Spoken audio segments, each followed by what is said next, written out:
ओम नमो भगवते वासुदेवाय नमः।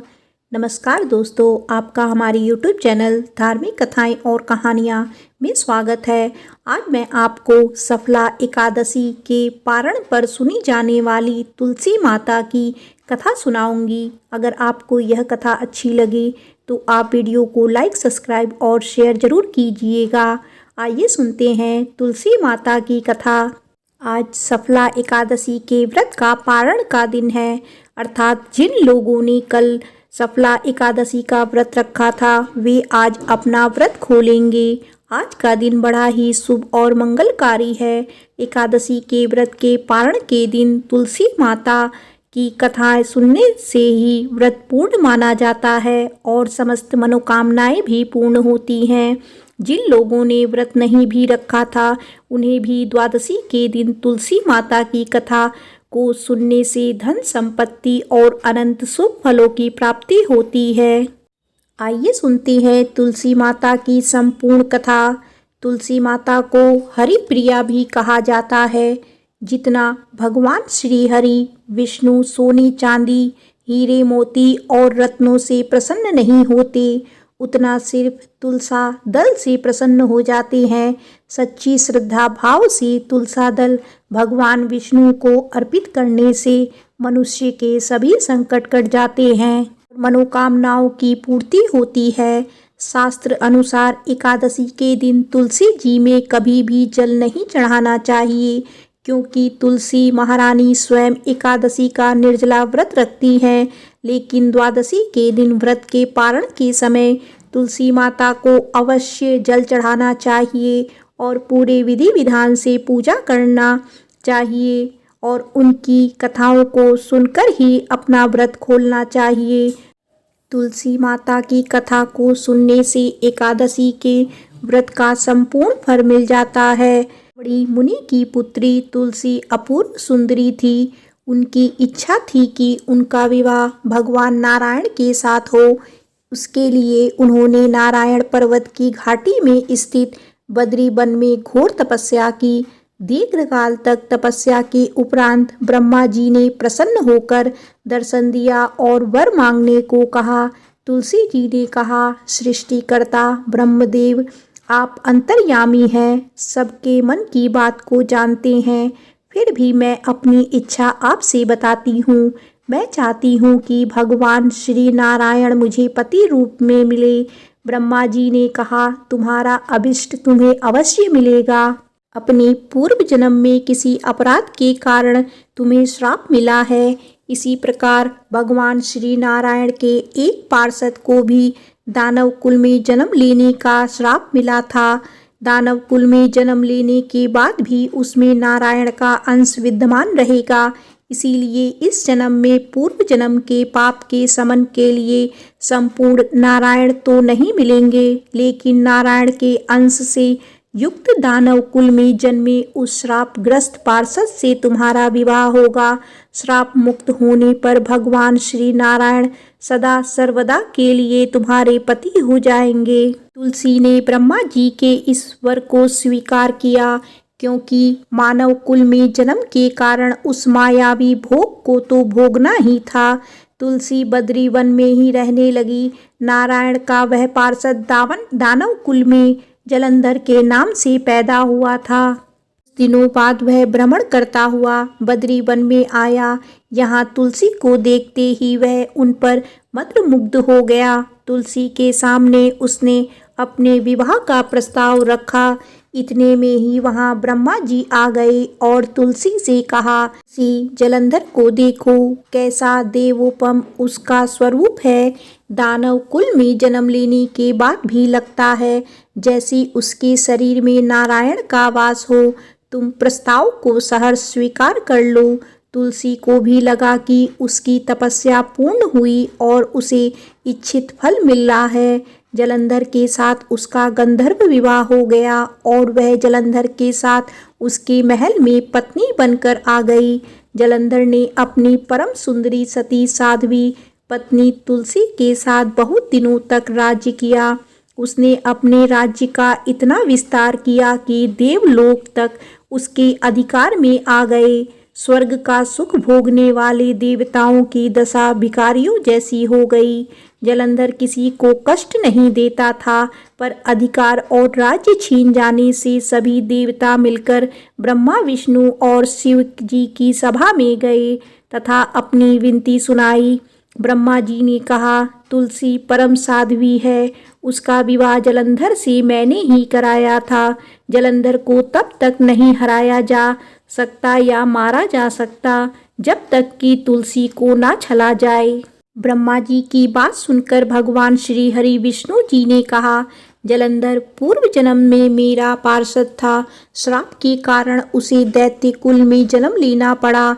इस जन्म में भी मेरा अंश उसमें व्याप्त है। साथ ही तुलसी के पतिव्रत धर्म से वह अजय है। फिर देवताओं की सहमति से भगवान शिव ने जलंधर के पास संदेश भेजा कि या तो वह देवताओं को राज्य लौटा दे या फिर उनसे युद्ध करे। जलंधर भगवान शंकर के पास पहुंचा और कहा, हे देवों के देव महादेव, आपके लिए देवताओं का पक्ष लेना उचित नहीं है। राज्य बढ़ाना हर राजा का कर्तव्य है। मैंने किसी को दुखी नहीं कर रहा हूँ। देवताओं से कहिए कि वे मेरी प्रजा बनकर रहें। मैंने आपका कोई भी अपमान नहीं किया है। हमारा आपका युद्ध शोभा नहीं देता है। अगर आप हार गए तो बड़ी लज्जा की बात होगी। मैं हार गया तो आपकी कीर्ति बहुत अधिक नहीं बढ़ेगी। जलंधर की बातें सुनकर भगवान शंकर हंसने लगे। वे तो सब रहस्य समझते थे। तुलसी और जलंधर के पूर्व जन्म के श्राप की अवधि लगभग पूरी हो चुकी थी। फिर शंकर जी बोले, इसमें कीर्ति और लज्जा की बात नहीं है। तुम देवों को राज्य लौटाकर उन्हें उनके पद पर प्रतिष्ठित होने दो। युद्ध से बचने का यही एक उपाय है। जलंधर ने कहा, मैंने युद्ध के बल से देवलोक जीता है। कोई उसे युद्ध के द्वारा ही वापस ले जा सकता है। यह मेरा अंतिम उत्तर है। अब मैं जा रहा हूँ। ऐसा कहकर जलंधर वहाँ से चला गया। उसने अपनी पत्नी तुलसी को सारी बातें बताई और कहा, धर्म भोग सब काल सूत में बंधा है। जीवन में हर्ष, शोक, भय, सुख, दुख, मंगल, अमंगल काल के अधीन है। हम तो केवल निमित्त हैं, संभव हैं। भगवान शिव देवताओं का पक्ष लेकर मुझसे युद्ध करें। तुम चिंता मत करना, तुम्हारा सती तेज मेरी रक्षा करेगा। दूसरे दिन भगवान शंकर के नेतृत्व में देवताओं ने युद्ध छेड़ दिया। जलंधर ने भीषण बाणों की वर्षा कर उसका वेग रोका। उसके प्रहार से देवता डगमगाने लगे। उसने दानवी शक्ति का प्रयोग कर मायावी युद्ध आरंभ किया। युद्ध स्थल पर वह किसी को भी दिखाई नहीं देता था, पर उसके अस्त्र शस्त्र प्रहार कर देवों को घायल कर रहे थे। देवगण अपने अस्त्र चलाए तो किस पर चलाएं, क्योंकि कोई शत्रु सामने था ही नहीं। कई दिनों तक इस तरह भयंकर युद्ध चलता रहा और जलंधर पराजित नहीं हुआ। तब शिवजी ने विष्णु से कहा, विष्णु कुछ तो उपाय करो, अन्यथा मेरा तो सारा यश मिट्टी में मिल जाएगा। विष्णु जी ने सोचा, बल से तो जलंधर को हराया नहीं जा सकता, इसीलिए छल का ही सहारा लेना पड़ेगा। उन्होंने तुरंत अपना स्वरूप जलंधर जैसा बनाया और अस्त्र शस्त्र से सुसज्जित हो तुलसी जी के पास पहुंच गए। बोले, प्रिय, मैं युद्ध जीत गया। सारे देवता भगवान शंकर समेत हार गए। इस खुशी में आओ, मैं तुम्हें अपने अंग से लगा लूं। पति को प्रत्यक्ष खड़ा देख तथा विजय का समाचार सुन वह दौड़कर मायावी जलंधर के गले से लिपट गई। इस प्रकार पति पत्नी दोनों ने आलिंगन कर बहुत खुशी मनाई। पर पुरुष के साथ इस प्रकार के व्यवहार से उसका सती तेज नष्ट हो गया। उसका सती तेज तो जलंधर की कवच के रूप में रक्षा कर रहा था। वह कवच नष्ट हो गया। जलंधर शक्तिहीन हो गया। यह जानते ही भगवान शंकर ने अपने त्रिशूल से प्रहार किया। त्रिशूल के लगते ही जलंधर जलकर भस्म हो गया। जलंधर के मरने की बात को जानकर भगवान विष्णु अपने असली रूप में आ गए। सामने अपने पति जलंधर के साथ स्थान पर भगवान विष्णु को खड़ा देख तुलसी बहुत विस्मित हुई। उसे पता लग गया कि स्वयं नारायण ने उसके साथ छल किया है। क्रोध में आकर तुलसी जी भगवान विष्णु को श्राप देते हुए कहने लगी, एक सती स्त्री का सतीत्व भंग करने के अपराध में तुम हृदयहीन पत्थर हो जाओ। विष्णु जी ने तुलसी के श्राप से सिरोधार्य कर कहा, देवी, तुम्हारी तथा जलंधर के कल्याण के लिए मुझे ऐसा करना पड़ा। तुम दोनों को श्राप मुक्त करना था। तुम भी अब अपना शरीर त्याग कर तुलसी विरवा के रूप में जन्म लोगी और मेरी पूजा तुलसी दल से होगी। मैं शालिग्राम पत्थर बनूंगा और मेरे शीश पर तुम आदर से विराजमान होगी। तुम्हारे पति की हड्डियों के चूर्ण से शंख की उत्पत्ति होगी। उस शंख ध्वनि से देवताओं तथा मेरी पूजा आराधना होगी। जहाँ शंख ध्वनि होगी वहाँ मंगल में मैं विराजमान रहूँगा। तुमने पूर्व जन्म में बद्री वन में मुझे पाने के लिए बड़ी तपस्या की थी। अब अगले जन्म में मैं नारायण प्रशस्त के रूप में बद्रीनाथ वन में स्थापित हो जाऊंगा और मेरी पूजा अर्चना फल फूल से ना होकर तुम्हारी तुलसी दल से होगी। मेरे शीश पर विराजमान होकर तुम मुझसे भी ऊंचा पद प्राप्त करोगी। प्रेम से बोलो श्री लक्ष्मी नारायण भगवान की जय। श्री तुलसी शालिग्राम जी की जय। आइए सुनते हैं तुलसी माता की दूसरी कथा। एक समय की बात है, एक परिवार में ननद और भाभी साथ साथ रहा करती थी। ननद का विवाह अभी नहीं हुआ था। वह तुलसी जी के पौधे की बहुत सेवा करती थी। नियम से तुलसी को सींचती और दीपक जलाती थी। लेकिन उसकी भाभी को यह सारी बातें बिल्कुल भी पसंद नहीं थी। जब कभी उसकी भाभी को बहुत ज़्यादा गुस्सा आता तब वह अपनी ननद को ताना देते हुए कहती कि जब तुम्हारा विवाह होगा तो मैं इस तुलसी को ही बारातियों को खाने को दूंगी और तुम्हारे दहेज में भी तुलसी ही दूंगी। तुम जब देखो तुलसी की ही सेवा करती रहती हो। कुछ समय बीत जाने पर ननद का विवाह तय हो गया। विवाह के दिन भाभी ने अपने कहे अनुसार बारातियों के सामने तुलसी का वह गमला फोड़ दिया जिसकी सेवा उसकी ननद किया करती थी और तुलसी के पत्ते खाने के लिए कहा। तुलसी जी की कृपा से वह फूटा हुआ गमला कई सारे स्वादिष्ट पकवानों में बदल गया। भाभी ने गहनों के नाम पर तुलसी की मंजीरी से बने हुए गहने अपनी ननद को पहना दिए। देखते ही देखते तुलसी जी की मंजीरी से बने हुए गहने भी सुंदर सोने जवाहरात के में बदल गए। इतना ही नहीं, भाभी ने मारे क्रोध के वस्त्रों के स्थान पर तुलसी का जनेऊ रख दिया और वह भी रेशमी और सुंदर वस्त्रों में बदल गए।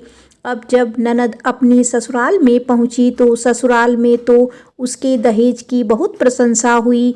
यह बात भाभी के कानों तक भी पहुंची। उसे बहुत आश्चर्य हुआ। उसने सोचा कि उसने तो ननद के गहने, कपड़े और जनेऊ तक तुलसी जी के ही रखे थे, तुलसी जी की मंजीरी रखी थी। यह सब जानकर भाभी को बहुत आश्चर्य हुआ। अब उसे तुलसी की पूजा का महत्व समझ में आ गया। उस भाभी की भी एक लड़की थी। वह तब अपनी बेटी से कहने लगी कि बेटी, तुम भी तुलसी की सेवा किया करो, तुम्हें भी तुम्हारी बुआ की तरह फल मिलेगा। वह जबरदस्ती अपनी बेटी से तुलसी की सेवा करने को कहा करती थी, लेकिन लड़की का मन तो तुलसी की सेवा में लगता ही नहीं था। धीरे धीरे समय बीता। भाभी की लड़की बड़ी हो गई। अब उसके विवाह का समय आ गया। तब भाभी सोचने लगी कि जैसा व्यवहार मैंने अपनी ननद के साथ किया था वैसे ही अब मैं अपनी बेटी के साथ भी करूँगी, तो यह भी गहनों से लद जाएगी और बारातियों को भी खाने में तरह तरह के पकवान मिलेंगे और ससुराल में भी इसे बहुत मान सम्मान मिलेगा। यही सोचकर भाभी बारातियों के सामने तुलसी का गमला फोड़ देती है, लेकिन इस बार गमले की मिट्टी मिट्टी ही रहती है। मंजीरी और पत्ते भी अपने ही रूप में रहते हैं। ने भी अपना रूप नहीं बदला और जब भाभी ने सभी बारातियों को खाने में तुलसी के पत्ते दिए तो यह देखकर सभी लोग और बाराती भी भाभी की बुराई करने लगे। भाभी ने लालच में आकर अपनी बेटी के दहेज में भी तुलसी के पत्ते और मंजीरी आदि रख दिए थे। जब बेटी अपने ससुराल पहुंची तो वहां पर भी उसकी बुराई ही हुई। भाभी गुस्से के मारे कभी भी अपनी ननद को नहीं बुलाती थी। एक दिन भाई ने सोचा कि मेरी पत्नी तो मेरी बहन को बुलाती ही नहीं है, क्यों ना मैं ही अपनी बहन से मिलकर जाऊं। यह सोचकर उसने अपनी पत्नी से कहा और कुछ उपहार अपनी बहन के लिए ले जाने की बात कही तो भाभी ने थैले में ज्वार भरकर कह दिया कि यह लो और कुछ नहीं है, तुम यही लेकर जाओ।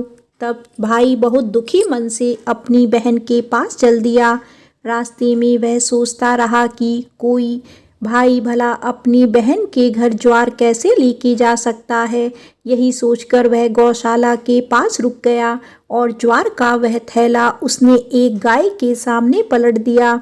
तभी एक ग्वाले ने यह सब देख लिया। तब ग्वाले ने आकर भाई से कहा कि अरे आप गाय के सामने यह हीरे मोती और सोना क्यों डाल रहे हो, इसे तो घास डालनी चाहिए। भाई ने देखा तो वह हैरान रह गया। फिर भाई ने ग्वाले को सारी बात बताई और धन लेकर खुशी खुशी अपनी बहन के घर चल दिया। दोनों भाई बहन एक दूसरे को देखकर बहुत प्रसन्न हो गए। तब बहन ने तुलसी माता से सच्चे मन से प्रार्थना की कि उसकी भाभी को सद्बुद्धि प्राप्त हो जाए और तुलसी माता की कृपा से उनके घर में सुख समृद्धि और धन के भंडार भर जाएं। तब कुछ दिनों के बाद देखते ही देखते भाभी का मन बदल गया और वह अपनी ननद को बहुत मान सम्मान देने लगी और अब वह भी सच्चे मन से तुलसी जी की सेवा करने लगी। तुलसी माता की कृपा से उसके घर में सुख समृद्धि के भंडार भर गए। उनके घर में अब कलह कलेश नहीं होता था और सभी सुख से रहने लगे। प्रेम से बोलो तुलसी माता की जय।